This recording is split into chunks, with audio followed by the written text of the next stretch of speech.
So hello everyone and welcome to this short video all around building motivation.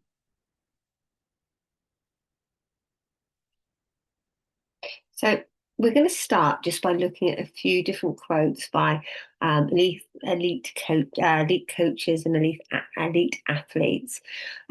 So I'm not going to read these quotes out, but what these show us is to reach the top of a sport, you need a lot of hard work and determination. And for that, we need to have motivation. And so that's why motivation within sports psychology is such a huge subject. So, the first theory we're going to look at is a theory that was developed by DC and Ryan, and it's called self-determination theory. So, what DC and Ryan suggested was that actually it's not about whether people are motivated or not motivated, but actually motivation works along a continuum. So at one end we have non-self-determination, self-determined motivation, and at the other end we have self-determined motivation. So these work along a continuum. So at one end we have a motivation. So this is where the rider will perceive that there is absolutely no value and no benefit in participation at all. So this is where people have no motivations to participate in a particular activity. We then move on to a few different types of extrinsic motivation. So the first one of these is external regulation. So this is when the rider is driven by external rewards or punishment. So, for example, this could be the child rider that rides because they know it makes their parents happy and they don't want to upset their parents. So that would be external regulation. Secondly, we have introjected regulation. So this is when the rider engages with an activity for internal rewards or punishments. So, for example, they might compete because they feel like they should compete. So they're avoiding internal feelings of guilt. And then we have identified regulation. So this is when a rider engages with an activity, not necessarily for the enjoyment of the activity, but because they see the perceived benefit of it. So, for example, this is like a rider that starts doing Pilates because they feel that it would improve their core stability and improve their riding, rather than doing it for the love of Pilates. And then finally, we have the intrinsic motivation. So this is when someone takes part in activity purely for the love of the activity, purely for the pleasure of involvement. So this is what Ryan and DC referred to as self-determined motivation, and they established that this was the most stable form of motivation.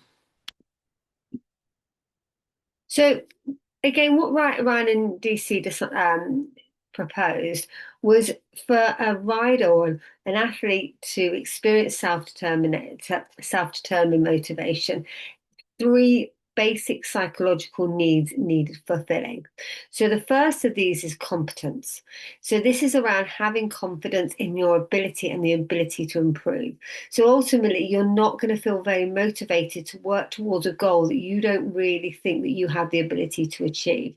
So really important that people feel that even if that's not where they're at the moment, they feel that it's something that they could potentially achieve. Secondly, is autonomy, feeling in control of one's goals and directions. So this is working towards something that you're working towards because it aligns with your goals and values, not anybody else's. And finally, relatedness. So, feelings of belonging within the equine community. So, this is where there can be real value in supportive livery yards or in riding clubs or riding academies, that they have that feeling of community and support, and kind of that collective encouragement. So when it comes to building motivation, there are two aspects that we can look at. First of all, personal qualities. So that includes goal orientation and attribution style. And then second, the environment. So that's motivational climate and social support. So we're going to be looking at the personal qualities in this video. So firstly, achievement goal theory. So achievement goal theory suggests that we are all innately wired to want to achieve things. We always want to show signs of success. Now, what they suggest is actually how we evaluate that success, how we define that success varies, can vary from individual to individual and from time to time. So an ego orientation is where success is defined in comparison to others. So this is where you would feel success because you won your class, because you brought home the red rosette.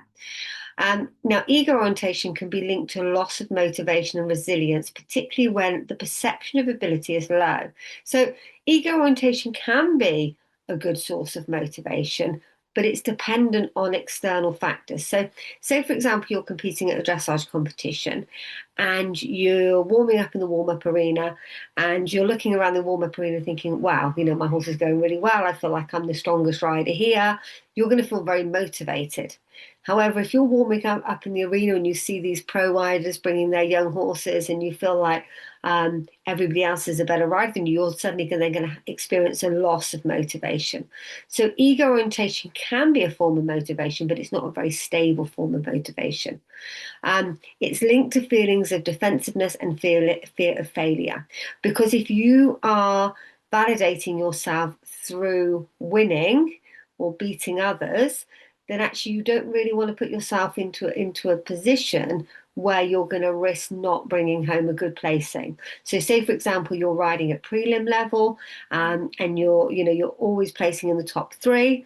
You might then feel reluctant to take a step up to novice because at novice level you may not be so competitive and you're not going to be in the top three all the time because it's a bit of a step up.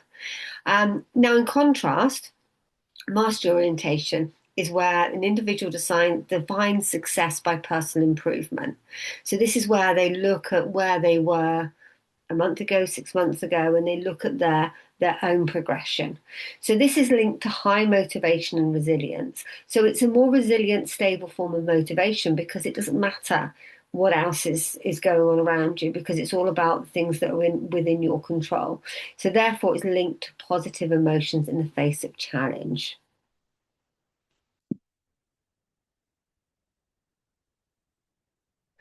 So next we're looking at attribution theory. So this concerns how a rider will what the rider will attribute success to. So there are three factors that make up attribution theory. So first of all, we have causality. So this can be either internal. So internal factors can include things like the amount of skill you have, your technique, the amount of effort you apply, and it can also relate to external factors. So that could be things like, oh, I was lucky, or the horse happened to behave that day. Secondly, we have stability. So stable is when you consider something that is fixed. So she's just a good rider. So that could be like a fixed ability. Well, she's just good at that. Whereas an unstable would be more around something that's changeable. So, for example, I know I can improve my dressage score if I work really hard on improving my transitions. That's an unstable attribution.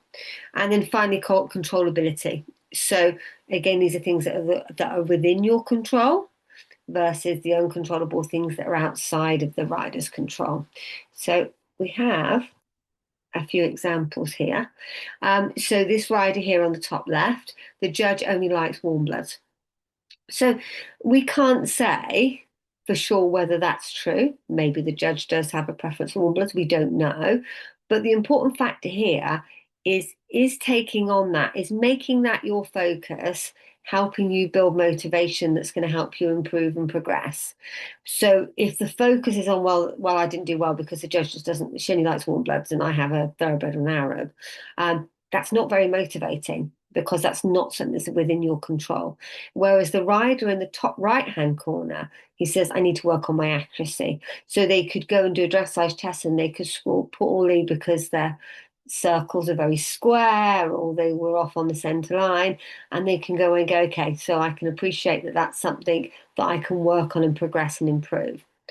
Now, down the bottom left-hand corner here, we have the rider saying, "I'm not cut out for dressage." So again, this is um, a very fixed opinion of what ability is. So I'm just not a dressage rider. I don't have the skills to be a dressage rider. So that's quite a fixed appraisal of riding ability. Whereas the rider in the bottom right-hand corner says, I know if we improve, I know we can improve if we put the work in. So that's again appreciating that there's room for improvement, but that's okay because things can be changed. Talent is changeable. It's something that you can work on and improve.